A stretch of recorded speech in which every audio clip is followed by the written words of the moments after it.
সম্মানীয় সভাপতি মহোদয়, প্রিয় বুদ্ধিজীবী উপস্থিত স্থান ও বড় ভাই ସମସ୍ତ ଆଜି ସ୍ୱାଧୀନତା ଦିବସରେ ଅଭିନନ୍ଦନ ଜଣାଉଛି। ଆଜି ଏହି ପବିତ୍ର ସ୍ୱାଧୀନତା ଦିବସରେ କିଛି କହିବାକୁ ମିଳିଛି ବୋଲି ମଣିଷକୁ ସଚେତନ କରୁଛି। ଆଜି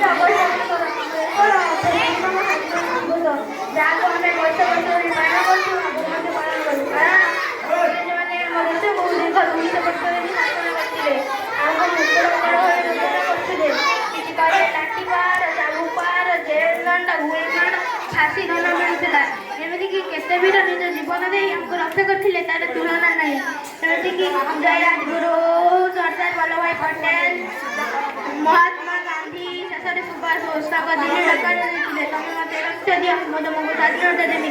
you give me blood, I will give you freedom. ତାପରେ ସେହି ଦିନଠାରୁ ଭାରତବାସୀ ଏକାଠି ହୋଇଯାଇଥିଲେ। ମହାତ୍ମା ଗାନ୍ଧୀ ତାଙ୍କ ଅହିଂସା ଆନ୍ଦୋଳନ କରିଥିଲେ। ସେତେବେଳେ ଇଂରେଜମାନଙ୍କୁ କାଟି ତଳମଳ ହେବାକୁ ଲାଗିଥିଲା। ସେହିଦିନ ଅଧରାତ୍ରିରେ ଇଂରେଜମାନେ ଆମ ଦେଶ ଛାଡ଼ି ପଳାଇଥିଲେ। 1947 ମସିହା 15 ତାରିଖରେ ଆମ ଦେଶ ସ୍ୱାଧୀନ ହୋଇଥିଲା।